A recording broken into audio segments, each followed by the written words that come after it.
6 বৎসরের সময় যখন মাটা মারা যায়, ডাইকা যখন বুকে নিয়ে এই কথা বলে মারা যায়, মুহাম্মদ কুল্লু হাইয়িন মাইয়িতুন, প্রত্যেক জীবিতকে মরতে হবে, কুল্লু জাদিদিন বাল, প্রত্যেক নতুনকে পুরান হইতে হবে।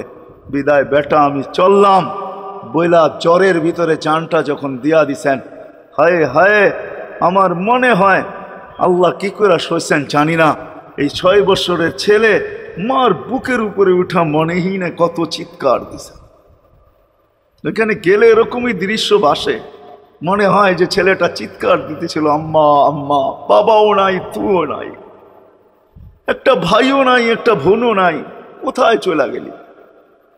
6 বৎসর বয়সের থেকে আবু তালেব, 6 বৎসর 6 মাস বয়সের থেকে 6 বৎসর 6 মাস বয়সের সময় দাদা মারা যায়। আবু তালেব 50 বৎসর 6 মাস 10 দিন যেদিন আল্লাহ রসুলের বয়স, 44 বৎসর 10 দিন বাতিজাকে সিনায় রাইখা পালছেন, সিনায় রাইখা। ভালোবাসা এতটুকু দিয়েছেন দুনিয়ার কেউ দিতে পারবে না। আমার বিশ্বাস, আমার মন বলে রবের পরে যদি কেউ মুহাম্মদুর রাসূলুল্লাহকে ভালোবাসা থাকে, তাহলে আবু তালেব ব্যতীত দ্বিতীয় কোনো ব্যক্তি আমি পাই না। আমার বিবেক বলে, আমার বুদ্ধি বলে, আমার ইতিহাসের পাতা বলে আবু তালেবের চেয়ে বেশি ভালো কেউ বাসতেন। আপনারা আবু তালেবকে চিনেন না? মক্কায় যার উপরে আঙ্গুল উঠানের কোনো ব্যক্তি ছিল না। মক্কা ভূখণ্ডে, আরব ভূখণ্ডে, মক্কা তো দূরের কথা, আরব ভূখণ্ডে কেউ যার উপরে আঙ্গুল উঠানের ক্ষমতা ছিল না। খারাপ দৃষ্টিতে যদি আঙ্গুল উঠাইতো তো পাঞ্জার থেকে সাথে সাথে পৃথক হয়ে যেত। এরকম ব্যক্তিত্বের মালিক। 4টা বৎসর বাতিজার ভালোবাসায় পাতা চাবাইছে, অবরুদ্ধ জীবন কাটাইছে। ওলামাকে জিজ্ঞাসা করে, অবরুদ্ধ জীবন। আবু তালেবকে অবরুদ্ধ করবে মক্কায় কোনো ব্যক্তি? মক্কার মাটি এরকম সন্তান জন্ম দেয় না, প্রশ্নই উঠে না। ইতিহাস আমাকে বলে আবু তালেব 4 বৎসর পাতা চাবাইছেন, অবরুদ্ধ জীবন কাটাইছেন, শুধু বাতিজার দিকে দেখা। যতদিন পর্যন্ত জীবিত ছিল, ইতিহাস বলে মক্কার কাফেররা আল্লাহ রসুলকে শারীরিক কষ্ট দেওয়ার সাহস করেন নাই। সবাই যখন বিছনায় ছিলেন তখনও না, মৃত্যু শয্যায় যখন কাতরাইতে ছিল তখনও কেউ সাহস করে নাই। বলছে এই শরীরে যতক্ষণ পর্যন্ত রূহ আছে, যদি বাতিজাকে শারীরিক কষ্ট দেয়, চাই সেটা একটা পাথরের কণা হোক, আবু তালেব জীবিত হয়ে উঠবে আর পাথর মারবে না আমাদের গায়ে। জিজ্ঞাসা করবে এটা কোন পাহাড়ের, ওই পাহাড় উঠায় নিয়ে আস, মার ওর মাথায়, আমার বাতিজার গায়ে পাথরের কণা। এতটুকু ব্যক্তিত্ব, 4 বৎসর পাথরের পাতা যা। ভালোবাসা যদি শুধু ভালোবাসাই থাকে, তাহলে আবু তালেবের চেয়ে কেউ ভালোবাসা দেখাইতে পারে না দুনিয়ায়। হয় এই জন্যই তো আল্লাহ রসুল, যার ইশারা পাইলে ভাগ্য খোলে, ইশারা পাইলে, অথচ যার ঘুম 6 বৎসর 6 মাস বয়সের বাচ্চা, যে মাকে হারায় ফেলছে, বাবাকে হারায় ফেলছে, না একটা ভাই ছিল, না একটা বোন ছিল, না আপনজন ছিল, দুজাহানের বাদশাহ যিনি, যাকে তৈরি না করলে আল্লাহ কিছুই করতেন না। আল্লাহ আদম আলাইহিস সালামকে বলছিলেন, লাউলাহু লামা খালাকতুকা ইয়া আদম, আদম ইনি না হইলে তোমার অস্তিত্ব হইতো না। তোমার অস্তিত্ব কেন, কিছুই হইতো না। কোরআন তো আমাকে বুঝায়, ওয়ামা আরসালনাকা ইল্লা রাহমাতাল লিল আলামিন। এই আয়াত আমাকে বুঝায় আল্লাহর রসুলের রহমতের কোষ্টি পাথরে মনে হয় আরশও তৈরি হয়েছে, কুরসিও তৈরি হয়েছে, এর ছোঁয়ায় তৈরি হয়েছে। রসুলকে আল্লাহ রহমত বানাইছেন, এক কোষ্টি পাথর, এক পাথর, পরশ পাথর, যার ছোঁয়া দিছেন আর তৈরি হয়েছে, ছোঁয়া দিছেন আর তৈরি হয়েছে। তৈরি যখন সব শেষ, তখন আল্লাহ ঘোষণা দিছেন, ওমা আরসালনাকা ইল্লা রাহমাতাল লিল আলামিন। সমগ্র জগতের জন্য আপনি রহমত। ওই মুহাম্মদুর রাসূলুল্লাহর ইঙ্গিত পাইলে ভাগ্য খুলতো, ইঙ্গিত। আবু তালেবের বুকে তো আল্লাহ রসুলের রাত্র কাটছে। ইতিহাস আমাকে বলে, আমার বিবেক বলে, আমার বুদ্ধি বলে, আমার বিদ্যা বলে, আল্লাহ রসুল গুলশাবকে ইশারা করছেন, সে মরাটা জীবিত হইয়া চিৎকার দিতে দেরি করে না, লাব্বাইক ওয়া সাদাইক ইয়া যাইনা ওয়াফা ইয়াউমিল কিয়ামা। গুলশাব বলতেছিল, দুজাহানের বাদশাহ, ইশারা করতে দেরি, আমার ভাগ্য খুলতে দেরি হয় নাই, কিয়ামত পর্যন্তর জন্য আমার ভাগ্য খুলে গেছে। তা আল্লাহ রসুল বলছে, এত সুন্দর আরবি বলিস, শিখলি তো শিখলি কোত্থেকে, তোকে কিছু আরো জিজ্ঞাসা করি, লিমান তাবুদ, ইবাদত কার করিস? তো গুইসাব বলতেছে ফিস সামাই আরশুহু, ইবাদত তো ওনার করি যার আকাশে আরশ, ওয়াফিল আরদি সুলতানুহু, জমিনে যার রাজত্ব, ওয়াফিল বাহরি সাবিলুহু, সমুদ্রের ভিতরে যার রাস্তা, ওয়াফিল জান্নাতি রহমাতুহু, জান্নাতের ভিতরে যার রহমত, ওয়াফিল নারি ইকাবুহু, জাহান্নামের ভিতরে যার শাস্তি। বলছে মান আনা, আমি কে? বল না। তো বলছে আনতা রাসূল রাব্বিল আলামিন, আপনি সমগ্র জগতের রবের রসুল, খাতামান নবিয়্যিন, আপনার পরে আর কোনো নবী আসবে না, আপনি নবুয়তের ঘরের তালা, এই ঘরে আর কেউ ঢুকবেও না, আর কেউ বাহিরও হবে না, আপনি সর্বশেষ নবী। মান আমানা বিকা ফাজ, যে আপনার গোলাম হবে, আপনার অনুগত্য হবে, শুধু ভালোবাসবে না, আপনার অনুগত্য হবে, তার কপাল আমার মতো খোলা যাবে। ওমান কাযিবা খাবা ওয়া খাসির, যার ইঙ্গিত পাইলে ভাগ্য খোলে। হায় হায়, যার শরীরে টাচ লাগলে ভাগ্য খোলে।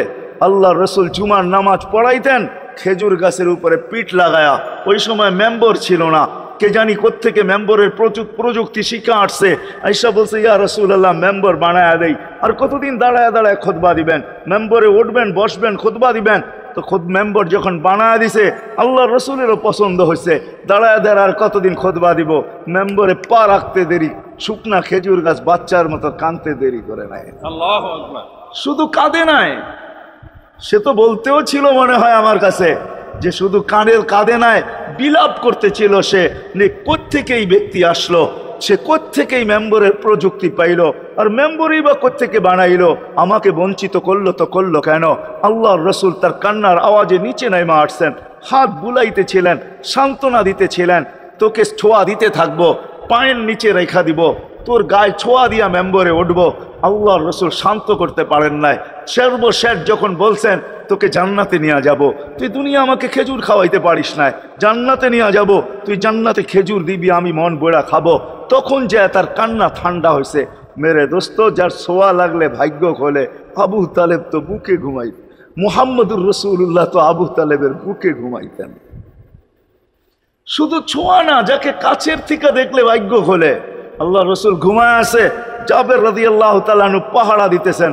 দূরের থেকে একটা গাছ মানুষের মতো হাঁটতে হাঁটতে আসতেছিল, মাথার কাছে দাঁড়াইছে।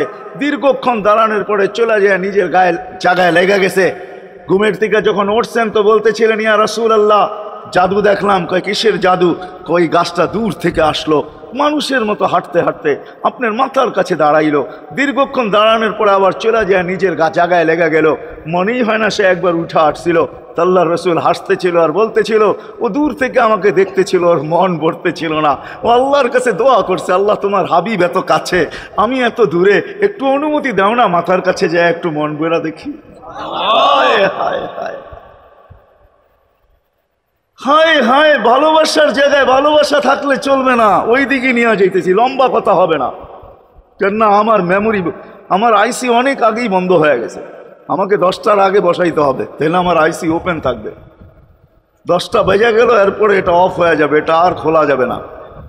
এই জন্য লম্বা করা যাবে না, শর্টের ভিতরে। কিন্তু সিরাত এই জন্য বুঝাইতেছি আপনাদেরকে, সিরাত যদি না হইতো, এই হিডিং আমাকে দায়িত্ব দিতেছে যে আমি সিরাত প্রয়োজন কেন এটা বুঝাই। ডাইনে বামের কথা না বলি, সিরাত কেন প্রয়োজন, কতটুকু প্রয়োজন, শ্বাসে শ্বাসে প্রয়োজন না কদমে কদমে প্রয়োজন, জীবনের প্রত্যেক পর্বে পর্বে প্রয়োজন না শুধু আখেরাতে প্রয়োজন, দুনিয়ায় প্রয়োজন না? না না, এটাই বুঝাইতে চলতেছিলাম আপনাদেরকে, যে এই রসুলকে কাছের থেকে দেখলে ভাগ্য খোলে, যার কথা মানতে পারলে ভাগ্য খোলে। হায় হায়, কেমনে বুঝাবো?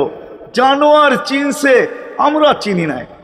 বিদায় হজের দিন আল্লাহর রসুল সাল্লাল্লাহু আলাইহি ওয়াসাল্লাম উট জব করছেন, উট 100-র উপরে উট জব করছেন, 40টার মতো নিজের হাতে করছেন, বাকিগুলা আলী রাদিয়াল্লাহু তাআলা আনহু করছেন। যখন আল্লাহ রসুল করতেছিল তো উটদের ভিতরে ঝগড়া চলতেছিল, কার আগে কে আসবে আর হুজুরের শরীর নিচে গলা দিবে। উট চিনছে, আমরা চিনি। এই জন্যই তো প্রথমে বললাম একজনও পাওয়া যাবে না। চুল শতবার কাটলাম, আজ পর্যন্ত একবারও উচ্চারণ করলাম না সেলুনে যায়া যে আজকের চুল আমাকে নবীর স্টাইলে কেটে দিবে।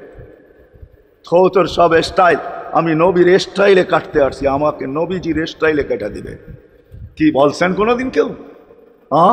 হাত উঠে বলেন, কেউ বলছেন কোনোদিন? না না না না না, আপনি ভালোবাসেন বটে, কিন্তু আমার বিশ্বাস যদি একদিনও বলতেন আর একদিনও কাটতেন তা আল্লাহ রসুলের সিরাত আদর্শ এতটুকু দামি, একদিনের চুল কাটা আপনাকে জান্নাতে নিতে পারতো। একদিনের চুল কাটা বিশ্বাস হয় না? হ্যাঁ, মনে হয় না যে একদিনের চুল কাটা দিয়া জান্নাতে যাব কি করে, ঠিক না? এই উম্মত তো এক নেকি দিয়া জান্নাতে যাবে। কয় নেকি দিয়া? একটা নেকি দিয়া জান্নাতে যাবে এই উম্মত। অন্য উম্মতের কথা জানি না আমি, এই উম্মত এক নেকি দিয়া জান্নাতে যাবে। নবীর একটা আদর্শের কারণে জান্নাতে যাবে। সিরত মানি আদর্শ। আর এটা আমরা কদমে কদমে মোহতাজ। কেননা এই ছোট জীবনটা যদি গ্রহণযোগ্যতা পর্যন্ত পৌঁছাইতে হয় আল্লাহর কাছে, চাই নারী হই, চাই যুবক হই, চাই বৃদ্ধ হই, চাই মানুষই হই না কেন, যেখানেরই হই না কেন, যেই বাসারই হই না কেন, যেই বর্ণেরই হই না কেন, যেই পেশারই হই না কেন, যেই সোসাইটিরই হই না কেন, এই জীবনটাকে যদি গ্রহণযোগ্যতা পর্যন্ত পৌঁছাইতে হয় কার কাছে? দুনিয়াওয়ালাদের কাছে না, মালিকের কাছে, যিনি এক ফোঁটা পানির থেকে অস্তিত্ব দিয়েছেন, যার কাছে আবার আমাদেরকে ফিরা যেতে হবে। পালানোর কোনো সুযোগ নাই। এই জন্যই কোরআন আমাদেরকে বোঝায় আইনাল মাফার। আল্লাহ বলতেছে কোথায় ভাগবে তুমি, বলো কোথায় ভাগবে? কবির কথাই সত্য, যদিও নাকি পালাও তুমি আকাশেতে লাগিয়ে সিঁড়ি লাগাও যদি আকাশে চলে যাও, তো আল্লাহ বলে তোমার বাগার কোনো সুযোগ নাই। কেননা ইল্লা বিসুলতান, ওইখানেও আমার রাজত্ব, এইখানেও আমার রাজত্ব, ডাইনো আমার রাজত্ব, বামে আগে পিছে উপরে নিচে সর্বত্র আমার রাজত্ব। আমার রাজত্বের বাহিরে যাওয়ার ক্ষমতা তোমাদের নাই। দ্বিতীয় কথা এটো, আইনা আনা মাআকুম আইনা মা কুনতুম, যেখানে যাবে ওইখানে আমি সঙ্গে থাকবো, আমাকে দূর করতে পারবে না। যদি করো তাহলে তুমি থাকবে না, তোমার অস্তিত্বই থাকবে না। কেন আমাদের ভিতরে আল্লাহ নাই বটে, কিন্তু আল্লাহর একটা পাওয়ার আছে যেটাকে রূহ বলে। কুলির রূহ মিন আমরি রব্বি, আল্লাহর একটা পাওয়ার, একটা সিফত, সবচেয়ে শক্তিশালী পাওয়ার যেটা, ওটা আমাদের ভিতরে আল্লাহ ঢুকায় রাখছেন, যেটাকে আমরা রূহ বলি। কোরআনের ভাষায় রূহ বলে, বাংলা ভাষায় আত্মা বলে। যেটাকে আমরা আত্মা বলি ওটা আল্লাহর হুকুম ছাড়া কিছু না। আল্লাহ বলে ওটা মনে করে নাও আমি তোমার ভিতরে আছি, কেন এটা আমারই জিনিস। কুলির রূহ মিন আমরি রব্বি, আমাকে পৃথক করলে আর তুমি থাকবে না। তখন তোমার চক্ষু থাকবে আইন লা তানজুর, তোমার চক্ষু থাকবে দেখবে না। উদুন লা তাসমা, কান থাকবে শুনবে না। লিসান লা তানতিক, জবান থাকবে কিন্তু জিহ্বা থাকবে কিন্তু বলবে না। আকলুন লা তুমাইয়িজ, তোমার মগজ থাকবে ভালো মন্দ বুঝবে না। কলব লা তাতাফাক্কার, দিল থাকবে কিন্তু চিন্তা করার ক্ষমতা তোমার থাকবে না। ইয়াত লা তাফতিশ, হাত থাকবে ধরবে না। রিজল লা তামশি, পাও থাকবে চলবে না। তুমি হবে লাশ। ওই আল্লাহ পর্যন্ত যদি গ্রহণযোগ্যতায় পৌঁছাইতে হয়, ওইখান থেকে বাহির হয়ে গেছি। ভালো তো বাসি, কিন্তু আগেরটুকু জানি না। ও মেরে দোস্ত, শুধু ভালোবাসলে চলবে না। আবু তালেবের চেয়ে বড় ভালোবাসা আপনার আমার ছিল না। সাহাবাদের মতো ভালোবাসা আপনার আর আমার নাই। আছে নাকি? হ্যাঁ, আবু তালেবের মতো ভালোবাসা ছিল। চলেন শর্ট করি। আবু তালেবকে নিজের হাতে আল্লাহ রসুল কবরে রাখছেন। যখন রাখতেছিলেন তখন চিৎকার দিতেছিলেন, আম্মি মা তারাক্তালি সাবিলা, চাচা কোনো রাস্তা রাখলেন না আমার জন্য। বলছিলাম কলেমা পড়েন, পড়লেন না। বলছিলাম ঠোঁটটা হেলাইলেন না। বলছিলাম চুপ থাকেন, তাও থাকলেন না। সর্বশেষ একটা চিৎকার দিলেন, আলা মিল্লাতি আব্দুল মুত্তালিব, আব্দুল মুত্তালিবের ধর্মের উপরে চলে যেতেছি। এই কথা বইলা দুনিয়ার থেকে বিদায় নিলেন। চুপও যদি থাকতেন তো আমার জন্য কোনো সুযোগ হইতো। চাচা, ও চাচা, আমার জন্য কোনো রাস্তা রাখলেন না। ভালোবাসা কাজে দিবে না। এই জন্য চলেন, জীবনটাকে গ্রহণযোগ্যতা পর্যন্ত পৌঁছাইতে হইলে কদমে কদমে মুহাম্মদুর রাসূলুল্লাহর আদর্শ লাগবে, যেটাকে আরবি ভাষায় সিরাত বলে, যেটাকে কেরিয়ার বলে। আল্লাহর রসুলের কেরিয়ার লাগবে, আল্লাহর রসুলের আদর্শ লাগবে, আল্লাহর রসুলের সিরত লাগবে, আল্লাহর রসুলের চরিত্র লাগবে। এই জন্যই আল্লাহ কোরআনে বলছেন, লাকাদ কানা লাকুম ফি রাসূলিল্লাহি উসওয়াতুন হাসানা, তোমরা লিমান কানা ইয়ারজুল্লাহ, তোমরা যদি আমাকে পাইতে চাও তাহলে আমার আদর্শ সহজ করছেন, কঠিন করেন নাই। আল্লাহ কঠিন করতে পারতেন, আল্লাহ সহজ করছেন, কেননা আসলে উদ্দেশ্য ছিল আল্লাহকেই মানা, আল্লাহকে মানা উদ্দেশ্য ছিল। কিন্তু আল্লাহকে চোখে দেখা যায় না, মানবে তো মানবে কি করে? আল্লাহর কথা শোনা যায় না, তো আল্লাহকে মানবে তো মানবে কি করে? আল্লাহকে তো দেখা যায় না, আল্লাহকে তো আল্লাহর কথা শোনা যায় না, আল্লাহকে ধ্যান ধারণায় আনা যায় না, কোনো ধ্যান ধারণার ভিতরে আনা যায় না যে আল্লাহর আকৃতি এরকম। আল্লাহকে ধ্যান ধারণায় আনা যায় না, বর্ণনা দিয়ে শেষ করা যায় না। আল্লাহর বর্ণনা দিয়ে কেউ শেষ করতে পারবে না। কোরআন বড় কিছু আমাদেরকে বুঝাইছেন, অনেক বুঝাইছেন যে আল্লাহর বর্ণনা দিয়ে শেষ করা যাবে না। আল্লাহ শুধু আল্লাহ না, 99 নাম দেখলেই বোঝা যায় যে আল্লাহকে। আল্লাহ শুধু আল্লাহ না, আল্লাহ 99টা পদের অধিকারী। বিদায় আল্লাহ ধরা ছোঁয়ার বাহিরে আল্লাহ মানুষ প্রশ্ন করতে পারে, আপনাকে মানবো তো মানবো কি কইরা, পাবো তো পাবো কি কইরা?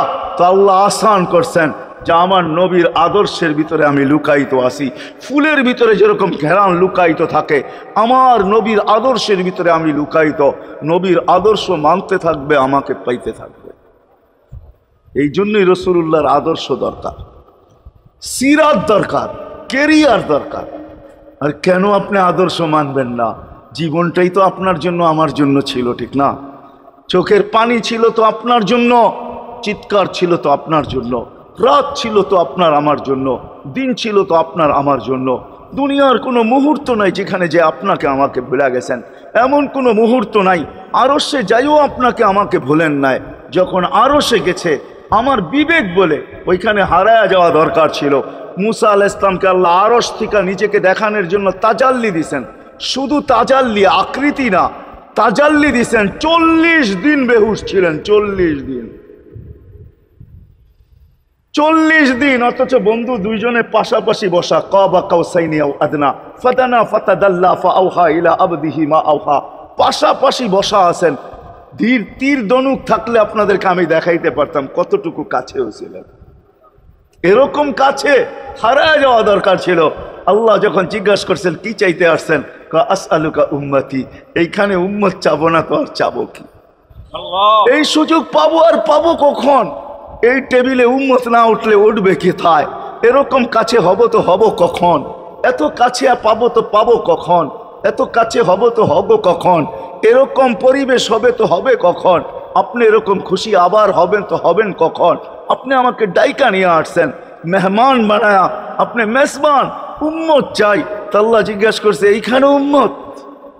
তো যুক্তি দিতেছে আনতা রব্বুল করিম আনান নবিয়্যুর রহিম কাইফা তুযায়্যু হাদিল উম্মাহ বাইনাল কারীম ওয়ার রহিম। শুরুতে আপনি শেষে আমি, শুরুতে আপনি রব্বে করিম, শেষে আমি নবী রহিম। দুইয়ের মাঝে উম্মত জাহান্নামে চলে যাবে, আমি আমার মনকে বুঝাইতে পারবো না, আমি উম্মত চাই। আল্লাহ সান্ত্বনা দিতেছেন কাসসামতুল কিয়ামাতা কিসমাইন, কিয়ামতকে 2 ভাগে ভাগ করছি। আমি জানি আপনি একাই চিৎকার দিবেন কিয়ামতের মাঠে উম্মতি উম্মতি বইলা, আর কেউ উম্মতকে স্মরণ করবে না। নবীরা তো মাকেও স্মরণ করবে না, বোনকেও স্মরণ করবে না, সবাই নাফসি নাফসি বলবে। আপনি উম্মতি বইলা চিৎকার দিবেন। বিদায় কিয়ামত আপনার আর আমার মাঝে ভাগ, আর কারো মাঝে না। সালতো তা সাফি তো সাফা, ওই দিন আপনি চাইতে থাকবেন, আমি দিতে থাকবো। আপনি সুপারিশ করবেন, আমি মঞ্জুর করতে থাকবো। লা ইউখজিকা ফি উম্মতিক, আপনার উম্মতের ব্যাপারে আপনাকে আমি লজ্জিত করব না। কোরআন আসছে আল্লাহর রাসূলের কাছে, অদ্দুহা ওয়াল লাইলি ইযা সাজা মা ওয়াদ্দাআকা রাব্বুকা ওয়া মা ক্বালা। এই সূরার ভিতরেই আছে সাওফা ইউতিকা রাব্বুকা ফাতারদা, আপনাকে আমি রাজি করে ছাড়বো। কোরআন যখন নাজিল হইতেন তো কি অবস্থা হইতো ওলামারা জানে। আল্লাহ রসুল ঘামতে থাকতেন, এতটুকু কষ্ট হইতো, কখনো কখনো বলতেন কাদার রু আইয়াখরুজ, মনে হয় আমার রুটা বাহির হয়ে চলে যাবে। ওই কষ্টের ভিতরে জিবরিল যখন সাউফা ইউতিকা রাব্বুকা ফাতারদা পড়তেছিল, ওইখানেই থামায়া দিছে, জিবরিল থামো। বলছে কেন? সূরা এখনো শেষ হয় নাই। বলছে থামো, আল্লাহ আমাকে রাজি করতে চাইতেছেন, আমি এই মুহূর্তেই আল্লাহর কাছে কিছু চাইতে চাইতেছি। বলছে তোমাকে সাক্ষী রেখা। বলছে কি চাবে? তো চিৎকার দিয়া বলতেছে ইলাহি লান আরদা, ইলাহি লান আরদা হাত্তা ইয়াকুনা ওয়াহিদ মিন উম্মতি ফিন নার। ও মাবুদ, ও ইলাহি, ও আল্লাহ, এক উম্মত জাহান্নামে থাকা পর্যন্ত আপনার উপরে রাজি হব না। আল্লাহ, এক উম্মত থাকা পর্যন্ত রাজি হব না। যে আরশে যায় বলে নাই, কিয়ামতের মাঠেও বলবে না। উম্মতি চিৎকার দিবে, হাসান হোসাইন দিবে না। হাসান হোসাইন কলিজার টুকরা ছিল, কোনো একদিনের কাহিনী। হাসান হোসাইন জিজ্ঞাসা করছে, নানা যান আপনি উত্তম না আমরা উত্তম? আল্লাহ রসুল সাদা সিধা জবাব দিছে, আমি উত্তম, আমি সাইয়্যিদুল আউয়ালিন ওয়াল আখিরিন, আনা সাইয়্যিদা উলদি আদম, লিওয়াউল হামদি বিয়াদি ইয়াউমাল কিয়ামা। হায় হায়, আল্লাহর জানটা কিয়ামতের দিন আমাদের নবীজির হাতে থাকবে। মাধবদের মানুষ বোঝেন আমি যেটা বুঝাইতে চাইতেছি। ওই হাসান হুসাইনের খবর নিবেন না, নিবে উম্মতের খবর।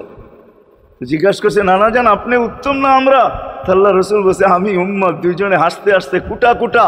আল্লাহ রসুল বসে, এত হাসো কেন? জবাব হয় নাই। মানি আমরা দুইজন উত্তম। কি কইরা তোমরা দুইজন উত্তম? প্রমাণ। আমাদের আম্মাজানকে চিনেন? তা আম্মার পরিচয় দিয়া বলতেছে, উম্মুকা লাইসা বিশাই, আমাদের আম্মার সামনে আপনার আম্মা কিছুই না। আমাদের আব্বাকে চিনেন? আব্বার পরিচয় দিয়া বলতেছে, আবুকা লাইসা বিশাই, আপনার আব্বা আমাদের আব্বার সামনে কিছুই না। আমাকে নানাজানকে চিনেন? চিনেন আমাদের নানাজানকে? আমাদের নানাজানের সামনে জাদ্দুকা লাইসা বিশাই, আপনার নানাজানের তো মানুষ নামই জানে না। অনেকে আছে এখানে আল্লাহ রসুলের নানার নাম জানে না। জানেন? জানে না। আপনার নানার নামই মানুষ জানে না। আমাকে নানাজানকে চিনেন? তো দুইজনকে উঠায়া কোলে নিয়ে চুমা খাইতেছেন আর বলতেছেন, তোমরাই উত্তম, মাইনা নিলাম। হায় হায়,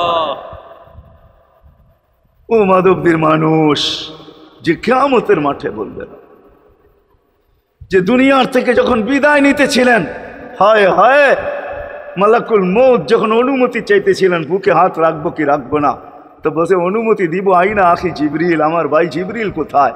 তো বলছে, দেখা আসছি ফি সামাইল উলা, প্রথম আকাশে। একটু পরে উনি সালাম দিয়া ঢুকছেন, ওনার চোখে পানি ছিল। তো বলছে, আপনি কাঁদেন কেন? বলে, আজকেই এলপিআরে চলে যাব, আর কোনোদিন ওহির বাহক হয়ে জমিনে আসবো না। আপনার পরে কোনো নবী নাই, কোনো রসুল নাই, আমারও ওহির কাজ শেষ। ওহির সুবাদে কখনো কখনো নৈকট্যময় জায়গায় চলে যেতাম, আজ থেকে আর যাওয়া হবে না। আমার চোখে পানি। দীর্ঘ ১.৫ লক্ষ নবী, ৩১৩ জন রসুলের কাছে আমি নিয়ে আসছি। আজকে শেষ দিন, এই জন্য চোখে পানি। তো উনি উল্টা প্রশ্ন করছেন, আপনার চোখে পানি কেন? জিবরিল মালাকুল মউত দাঁড়ায় আছে, অনুমতি চাইতেছে বুকে হাত দেওয়ার জন্য। এখনো এক প্রশ্ন বাকি। বলছে, সেটা কি? বলে, ফামান লিবাদিলি উম্মতি। অথচ ৯ ঘরে চুলা জ্বালানোর মতো তেল ছিল না।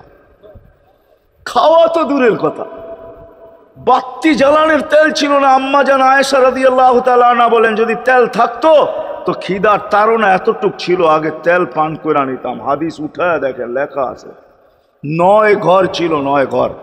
হাসান হোসাইন ক্ষুধার্ত ছিল, আলী ফাতেমা ক্ষুধার্ত। কারো জন্য কোনো চিন্তা নাই যে আমার পরে আমার ৯ ফ্যামিলির কি হবে, হাসানের কি হবে, হোসাইনের কি হবে, আলীর কি হবে, ফাতেমার কি হবে। যেই সময় চাইতেছেন ওই সময় বলতেছে, জিবরিল আমার পরে উম্মতকে কে দেখা রাখবে? লানত আমাদের জিন্দগির উপর, লানত আমাদের জিন্দগির উপরে। এমন জিন্দগির থেকে জমিন ফাইটা মরা যাওয়া উচিত। আমি তো মাঝে মাঝে বলি, আমাদের জমিনটা উল্টায় যাওয়া উচিত, যে মৃত্যু সময় বলতেছে আমার উম্মতকে কে দেখা রাখবে। জিবরিল ছুটা গেছেন, ছুটে আসছেন, আল্লাহ জবাব পাঠাইছেন, লা আতরুকু উম্মাতাকা ফারদা ওয়ালা ওয়াহদা। বন্ধু চলে আসেন, আপনার উম্মতকে আমি দেখা রাখবো, আমি দেখা রাখবো। হায় হায়, সবাইকে সালাম দিছেন একবার বা দুইবার, সবার দুরুদ পড়ছেন তো আল্লাহ একবার বা দুইবার, সালাম পড়ছেন কোন নবী রসুলের উপরে একবার কি দুইবার। আর বন্ধুর সালাম প্রতি জুমা ইমাম আছে, খতিব আছে, ইমামরা একটা আয়াত পড়ে কোরআনের, ইন্নাল্লাহা ওয়া মালাইকাতাহু ইউসাল্লুনা আলান নবী ইয়া আইয়ুহাল্লাযীনা আমানু সাল্লু আলাইহি ওয়া সাল্লিমু তাসলিমা। এই আয়াত আমাকে অনেক কিছু বুঝায়। ইমাম ওলামারা, আলেম ওলামারা বলবে এই আয়াতে আমাদেরকে দুরুদ পড়ার হুকুম দিছেন, আমিও বলবো দুরুদ পড়ার হুকুম দিছেন। কিন্তু আমার প্রশ্ন আছে এখানে, আমার প্রশ্ন, আল্লাহ আমাদেরকে পড়তে বলতেছেন, ঠিক আছে, আমরা কয়দিনই থাকবো আর কয়দিনই পড়বো? একদিন তো আমরা মারা যাব, তো আপনার বন্ধুর উপরে দুরুদ কে পড়বে? আল্লাহ বলে, বেওকুফ, দেখোস না ফেরেশতাদের নাম নিছি, ফেরেশতারা পড়বে। আমি যদি আল্লাহকে উল্টা প্রশ্ন করি, একদিন তো ফেরেশতাও থাকবে না, মালাকুল মউতও মারা যাবে। আপনি আরশের নিচে লিখেই রাখছেন, ইন্নী কাতাবতুল মাউত আলা মান তাহতা আরশি আল্লাযী হাই লা ইয়ামুত ফাহুয়া ফাওকা আরশি। আমার আরশের উপরে যে সে চিরঞ্জীব, যে নিচে আছে তাকে মৃত্যুর স্বাদ পান করতে হবে। একদিন তো ফেরেশতা মরে যাবে। আমাদের নবীজির উপরে দুরূদ কে পড়বে?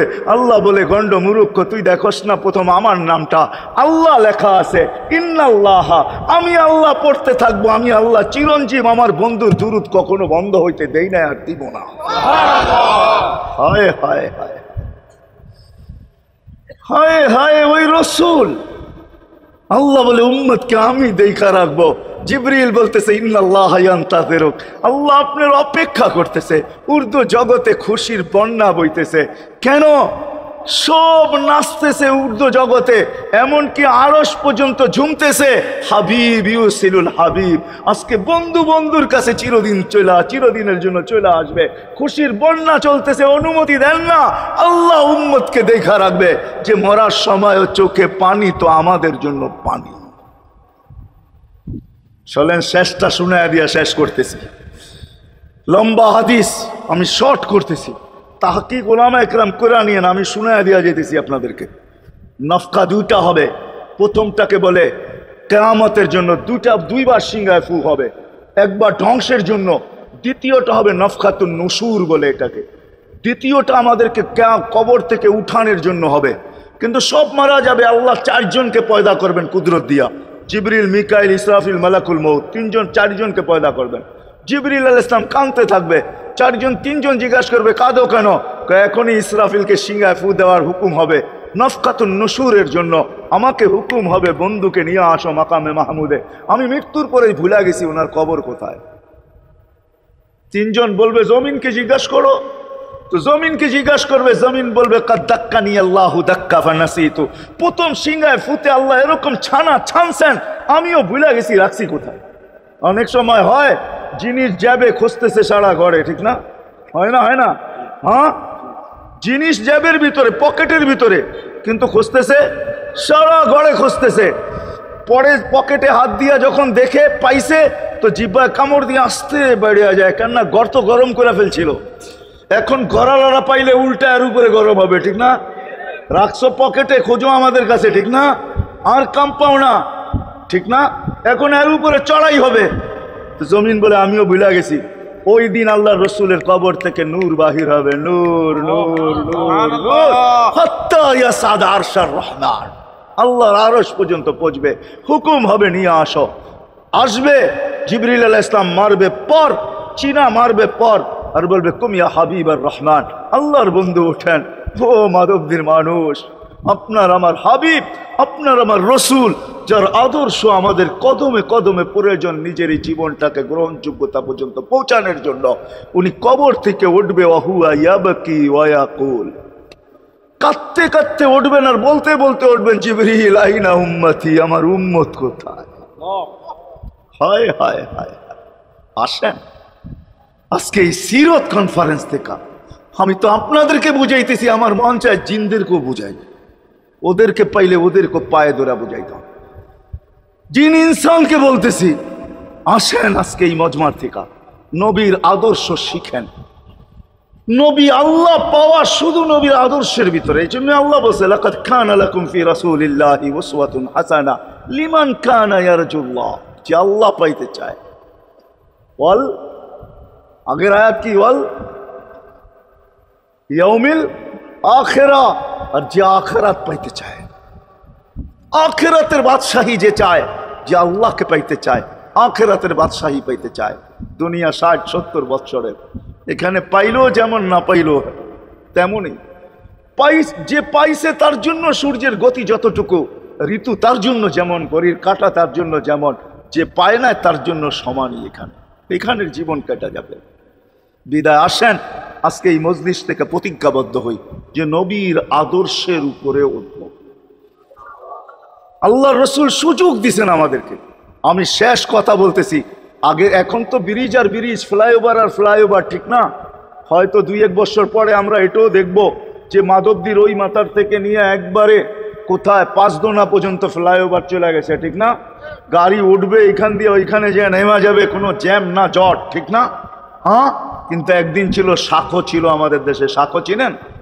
বাঁশের শাঁখো ছিল, আল্লাহর রসুল বুঝাইতে চাইতেছে একটা সময় আসবে আমার উম্মত, বাঁশের শাখো, কেউ যদি বাঁশের শাখো থেকে স্লিপ খায় বা গাছে উঠা যদি গাছের থেকে পড়ে যেতে চায় তো ডাল দইরা যেরকম লটকায়া থাকে, শাখর থেকে পড়তে যায় শাখর উপরের বাঁশ দইরা যেরকম লটকায়া থাকে, আল্লাহর রসুল আমাদেরকে সুযোগ দিছেন একটা সময় আসবে উম্মত আমার একটা সুন্নত ধরেও যদি মউত পর্যন্ত লটকায়া থাকতে পারো তাইলে তোমাকে 100 শহীদের সওয়াব দেওয়া হবে। মান তামাসসাকা বিসুন্নতি, মান তামাসসাকা বিসুন্নতি ইনদা ফাসাদি উম্মতি। এই জন্য আসেন, আজকে বড় অবহেলিত, বড় দীক্ষিত, বড় লাঞ্ছিত, বড় ঘৃণিত আমাদের রসুলের আদর্শ আমাদের জীবনে বড় ঘৃণিত, বড় দীক্ষিত, বড় লাঞ্ছিত, বড় অবহেলিত। সর্বক্ষেত্রে দেখেন, বিয়া দেখেন আর শাদী দেখেন, হায় হায় পোশাক দেখেন আর আশাক দেখেন, সর্বক্ষেত্রে নবীর আদর্শকে আমরা পিছে ছেড়া দিছি। আর যার কারণে আজকে মুসলমান দুনিয়াতে লাঞ্ছিত, যার কারণে আমরা ঘরে লাঞ্ছিত, ঘরের ভিতরে কোনো মিল নাই, মহাব্বত নাই। বহুত ঘর পাওয়া যাবে স্বামী এক খাটে স্ত্রী আরেক খাটে, বহুত ঘর পাওয়া যাবে। হায় হায় ওই সমাজ লানতি সমাজ, যেই জমাতের সন্তানরা মা বাবাকে চোখ বড় করে দেখে, চোখ বড় করে সামলে, ওটা লানতি সমাজ। অথচ আল্লাহ রসুল শিখাইছে মা বাবার সাথে আদর্শ কি ব্যবহার করবে, মার সাথে, বাবার সাথে, বড় ভাইয়ের সাথে, কার সাথে কি ব্যবহার করবে শিখাইছে। ওই সমাজটাই সুখের ছিল। আসেন ফিরা যাই, আল্লাহর রসুলের আদর্শ শিখি। শিখবেন তো পাক্কা ওয়াদা? বিলকুল। কিন্তু একটা প্রশ্ন হলো, আল্লাহর রসুলের আদর্শ শিখবো তো শিখবো কোত্থেকা, পাবো তো পাবো কোথায়? ঠিক না? প্রশ্ন হয় না? হয় না? উনি তো দুনিয়াতে নাই, কোত্থেকে ওনাকে পাবো, কোত্থেকে শিখবো? আজকে আপনার আমার চতুর্দিকে ওই লোকগুলা বসা আছে যারা আল্লাহর পক্ষ থেকে নির্বাচিত। আও রাসনাল কিতাব আল্লাযীনা ইসতাফাইনা মিন ইবাদিনা, আমি কোরআন দিতেছি, হক্কানি আলেম আর আল্লাহ ওয়ালারা আল্লাহর পক্ষ থেকে নির্বাচিত, যারা নবীর আদর্শকে নিজের পাশে সুরক্ষিত রাখছে, নিজের কাছে একটাকেও হারাইতে দেয় নাই, এমনকি ক্ষুদ্র থেকে ক্ষুদ্রকেও হারাইতে দেয় নাই, এমনকি নবীর একটা জানোয়ারের নাম পর্যন্ত হারাইতে দেয় নাই। হক্কানি আলেমরা আল্লাহ ওয়ালারা সুরক্ষিত রাখছেন আল্লাহর রসুলের আদর্শ। এই জন্য আমি বলবো, নবীকে তো পাওয়া যাবে না, উনি তো দুনিয়ার থেকে চলে গেছেন, এটাই সত্য, কিন্তু উত্তর সুরি রেখা গেছেন। আল্লাহর পক্ষ থেকে নির্বাচিত লোক আছে, রসুলের পক্ষ থেকে নির্বাচিত লোক আছে, যাদের কাছে নবীর আদর্শ আছে। আপনি বেশি শিখতে পারেন না, আমার কোনো আপত্তি নাই, কেননা ছাড় যখন আল্লাহর রসুলই দিছে, আল্লাহর রসুলই যখন আমাদেরকে ছাড় দিছেন, তো আমি ছাড় দিব না কেন? আল্লাহর রসুলই বলছে এক জমানা আসবে, লাউ আমিলতুম উশরা মা উনসিলা বিহি লানাজা, তোমরা যদি 10 ভাগের উপরে আমল করতে পারো তাহলে নাম্বার 100 পাইয়া তোমরা পাশ করবে। আল্লাহ 33 দিবে না, আল্লাহ 10-এর বদলায় তোমাদেরকে 100 দিয়ে 100-তে পাশ করাবে। আর সর্বশেষ তো এটাও বলছেন যে আমার একটা সুন্নতকে ধরে রাখো, এক শহীদের সওয়াবই জান্নাত যাওয়ার জন্য যথেষ্ট। জান্নাত যাওয়ার জন্য তো একজন দেওয়া হবে, 99 শহীদের সওয়াব তোমাকে পুরস্কার হিসাবে দেওয়া হবে, কেননা তুমি একটা সুন্নতকে ধরিয়ে লটকায়া ছিলা। ওলামাদের কাছ থেকে শিখি, ঘরের বাচ্চাদেরকে শিখাই, যুবকদের পায়ে ধরে বলবো শিখো, নবীর আদর্শ ছড়াও।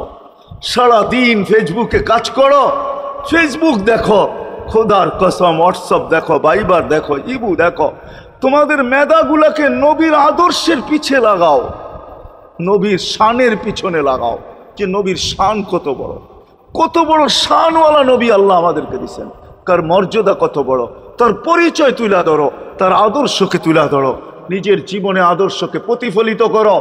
ইনশাআল্লাহ ওই দিন দেখবো যেই দিন আবু বকর পেয়ালা ভোড়া দিবে, ওমর রাদিয়াল্লাহু তাআলা আনহুর হাতে উঠায় দিবে, আবু বকর সিদ্দিক রাদিয়াল্লাহু তাআলা আনহু হাউজে কাউসারের নিচে থাকবেন, পারে থাকবেন, তলদেশে থাকবেন, উনি পেয়ালা ভোড়া দিবে ওমর রাদিয়াল্লাহু তাআলা আনহুর হাতে, ওমর রাদিয়াল্লাহু তাআলা আনহু উঠায় দিবে আমাদের নবীজির হাতে, আর নবীজি ঠোঁটে লাগায়া বলবে, ইশরাব লা তাজমান বাদাহা আবাদা, পান করার কোনোদিন পিপাসা তোর কাছে আসবে না। ওই দিনের দৃশ্যটা কিরকম হবে? নবীজি ঠোঁটে লাগায়া পান করায় দিবে, যুবককে আলাদাভাবে দিবে, বুড়াকে আলাদাভাবে দিবে, নারীকে আলাদাভাবে, পুরুষকে আলাদাভাবে, আল্লাহর রসুল পান করায় দিবে। ওই দিন কেমন হবে ওই দৃশ্য?